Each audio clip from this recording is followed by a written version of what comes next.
What's up guys, welcome back to the channel. Today's reaction video is another Lost in the Pond one. Now I know what you're thinking, I literally did one of these the other day and I tried to vary it up as much as possible. Different content, different channels all the time, just because I don't want it to get the same and I enjoy looking at a variety of things. However, this notification popped up literally while I was working today. It popped up today and I was like, oh, I've got to react to this tonight. I 100% have to react to this tonight. British versus American words for stuff around the house. And if you don't know Lost in the Pond or Lawrence, go and check his channel out. Absolute legend. And yeah, fantastic channel, and you will see why in this video. Please hit that like button, guys. I would really appreciate it. Let's try and hit. We've never asked for 300 likes before, but we have hit a few times. So let's try and hit 300 likes, guys. If we don't hit it, it's not the end of the world. If we do, thank you so much, guys. Hit that subscribe button if you're new around here. I would really appreciate that. And if you're not new around here, and you've already been subscribed for ages, you know who you are. Absolute legends. Thank you so much, guys. Now, let's see what the British and American words for stuff around the house actually are, the differences. Now, this is very general stuff, so I'm not sure where we're going to go with it, but let's see what we got. I will, of course, say my word for it, or I'll give my opinion, because the British one isn't always the same, and the American one isn't always the same. So you guys in the comments, let me know if Lawrence has potentially got it wrong for your area. I imagine he's probably nailed on for whether his area is, so let's get into it. Hello, I'm Lawrence, and I'm on a quest to uncover all of the memos that Britain and America lost in the pond. And one of those memos pertains to words. Specifically and scientifically, words for stuff found around the house. And so once again, in order to do this, I'm going to have to get up off this chair and go from room to room. Good exercise. I'll go in my own time. Like a lot of people, I keep my cleaning implements in one of these. Okay, cupboard? Or is that in a bedroom? If it's a cupboard, if it's in a bedroom, I'd probably say wardrobe, even though it's technically built in.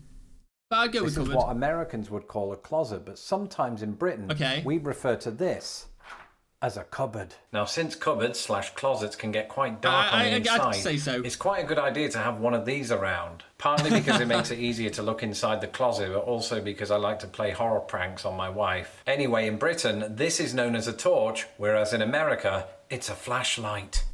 Okay, you know what? I've heard of a flashlight, but I assumed a flashlight...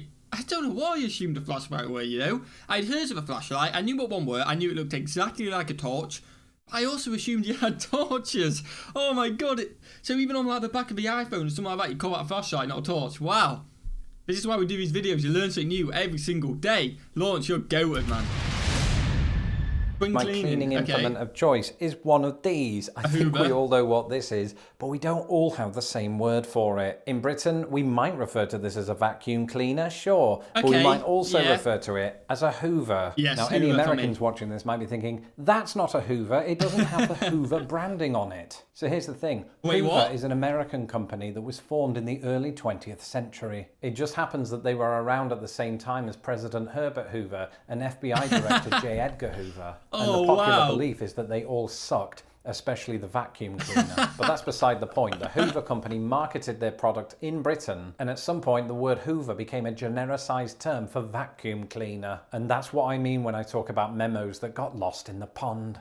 Wow, yeah, literally the other day, me and my girlfriend were talking. I was like, oh, can you get the Hoover from upstairs? Hoover is the word, man. Vacuum cleaner, I know exactly what you're talking about, but Hoover 100%. I never knew that's where it originated from. I'm learning. In America, you will hear the term vacuum cleaner, but some Americans will call this a sweeper, not to be confused with the defensive position in football. Soccer. Now, one of these motorized suck machines is going to be useless without one of these. A socket or a plug. In case you're not familiar with plug sockets, who's not familiar with plug sockets? Perhaps people that don't call them plug sockets. To be clear, that's what I call this, having grown up in Britain. But in the US, they might be referred to simply as a socket or an outlet. In fact, either word might be used at different times to denote different applications. This contraption might be described as a socket when you're putting a plug into the wall, but as an outlet when describing the electricity that comes out. And if you're excited to learn more about the physical differences between British and American plugs, be sure to subscribe and hit my bell because that video is coming soon. Well, subscribe and hit my bell if you enjoyed this reaction. That video isn't coming soon to my channel, but if you want to see the reaction to that video, let me know. And when it comes, because I'm subscribed with the bell on, and yeah, when it comes, I will react to it. If you guys want it.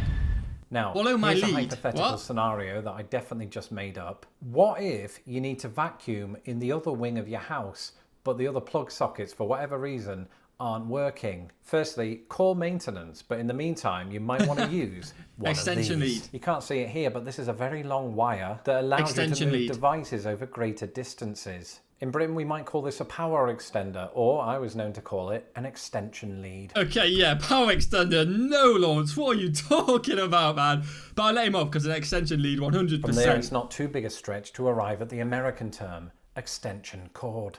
Oh, I don't mind that. Makes sense. Again, by the way, I know I keep saying I don't mind that. This is all subjective. Your word, my word is not correct.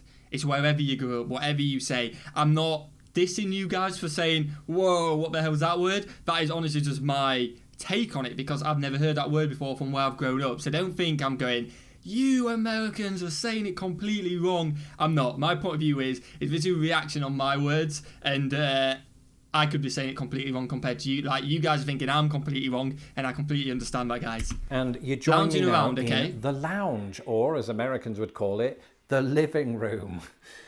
We call it lounge as well. Yeah. I actually just wanted to point out that we call it lounge and also apparently drawing room, although only about 7 people use that term. I've heard it, anyway, you can probably hear some sounds in the background. That is my voice, Tara's voice, and that of Lavluka.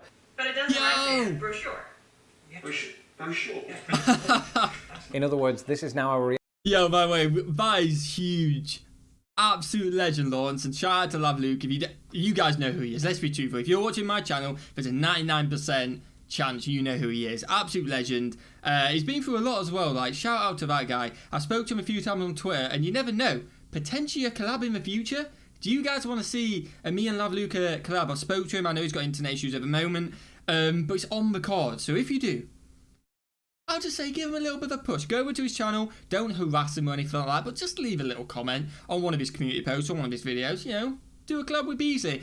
But this, by the way, this is awesome because I have spoke to Lawrence on Twitter. When I say I spoke to him, I sent him a public tweet. Everyone can see it. It's not like I've DM'd him or anything like that. And he's like, yeah, go ahead, react to my video. He don't know who I am. I don't blame him.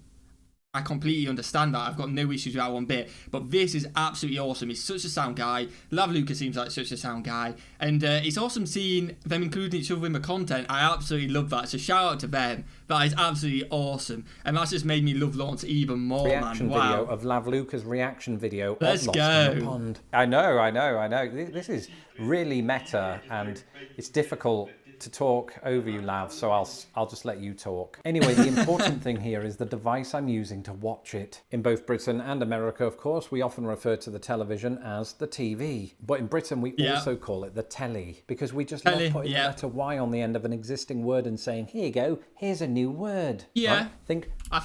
I do spell it with a Y, but I have seen it spelled with an E before, but telly, that Lee at the end of it, yeah. Brekkie for breakfast. Chocky for chocolates, and Chocky, Laurie for Lawrence. And of course, this is the 21st century. If I want to change the channel from Lost in the Pond to Lavluka, I don't want to have to get up and do that manually at the TV itself, right? I've got a huge coffee table in the way, not to mention a huge coffee cup. So that's why we have one of these. Where I come from, this is known as a TV remote, right? And you might hear that in the United States too. You might also hear remote in both countries. But I was 26 years old and living in Indiana when I heard a Midwesterner refer to this as a clicker. To this day, I'm not really sure whether clicker is a Midwesternism. So if you live in the United States but not the Midwest and still call this a clicker, let me know in the comments below. That's awesome.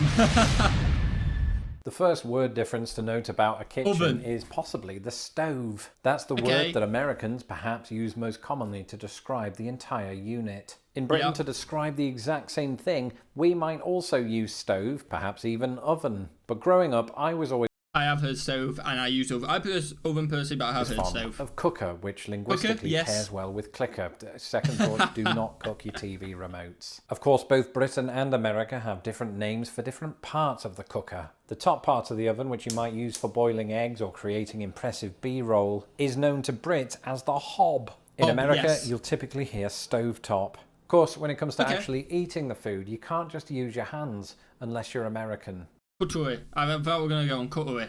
Cutlery is what I call it, knife and fork. Let's see what they say. And unless you're American, man, that's a shot, man. Sometimes you're going to need a knife and fork. And don't get me wrong, it's not those words that differ, but the collective term we use to describe them. That's why in Britain, assumed. these would be described as cutlery, or as I like to say, cutlery, because I'm not human. In America, the collective term for the exact same objects is silverware, or more specifically, flatware, because I don't really know why. A spoon doesn't look particularly flat. It's not from space, neither does the Earth. And then once we're done with the eating, it's time to do the washing. Oh, wait, what? I just said very good point. He said, it doesn't look very flat, but from space, neither does the Earth. Is he implying he thinks the world's flat? Nah, get out of here, Lawrence. I assume he knows. I hope that's a little subtle dig/joke, but fair. Either way, he's allowed to have his own beliefs. He believes in that. Fair play, mate. It's a boring job, but somebody's got to do it. Come here, cat. Dishes. Where you Dishes, going? okay. Yep. But this part in the process comes with quite a few word differences. Firstly, you've got what the British would call washing up liquid. In America, it's dish soap, or as Dawn is trying to push on us, dishwashing liquid. Okay. And you can't wash dishes without water, which in Britain comes out of a tap. A common synonym of this in the United States is faucet. And then you dry everything off with what the British would call a tea towel and the Americans a dish towel. It looks like a really terrifying... Definitely a tea towel, by the way. We've had this come up before, and you guys are like, nah, it's a dish towel. It's definitely a tea towel. Why are you shaking? Oh, that's me. I'm doing that. Well, here we are again, you and me in my bathroom, except I'm the only one who's actually here and you're just watching, which is worse. All that to say, I'm going to keep this brief. Now, have you ever used one of these? It's not a pair of underwear. It is, in fact, a piece of fabric with which you wash your body. Now, for the sake of time, and because the FCC said that I couldn't do this, I'm not going to show it in action. I'm just here to tell you that in Britain, we call this a flannel. Yes. In America, it's often referred to as a washcloth or a face cloth. Ironically, it looks like a puppet without a face. As with the kitchen, the same applies here. We have faucet versus tap. And I couldn't do another segment in the bathroom without talking about the toilet, because that's what I do. Sure, both countries use that very word, but each is absolutely loaded with synonyms. Yeah, WC. So in Britain, you've got loo, bog, latrine, lavatory, lav, porcelain firing range, and bog. In America, all them make sense. I didn't realise we were going down that route, but okay. We have the John, the commode, the pot, the potty, the porcelain god, the crapper, and my personal favourite, the bowl. And finally, you may remember in my bedroom video from earlier this year, I talked about how America has walk-in closets and Britain has wardrobes. Now that's not really relevant for this video because the two things are quite different. It's upgraded, this was just an excuse to show off our new walk-in closet. It's upgraded. These aren't my dresses, by the way. My dress. Only for Saturday. Dresses are over here. Oh, over there. If you come inside, I do have one last thing to show you, and don't worry, it's not a pair of jorts. Now, I know that this might seem sensationally weird, but in this storage facility behind me, I keep things like my underpants. The drawers are see-through, aren't they? Just pretend that what you see here isn't plastic and rubbish, and just imagine that it is in fact made of mahogany. These are just temporary placeholder drawers that we've had for 4 years. Anyway, the point is, in Britain, I would have called this, or its mahogany equivalent, a chest of drawers. In America, no need for any chests around here. It's just drawers. Or apparently some Americans refer to a chest of drawers as a bureau, which would confuse the British and the French for different reasons. That's it for this episode. Let me know in the comments below some of the word differences that you're aware of that pertain to the house. Let me know in the comments, guys. Follow Lost in the Pond on Twitter. Subscribe to his channel, absolute legend. Shout out to him for shouting out Love Luke, man. That is absolutely awesome. It's showing back to the community. That is honestly...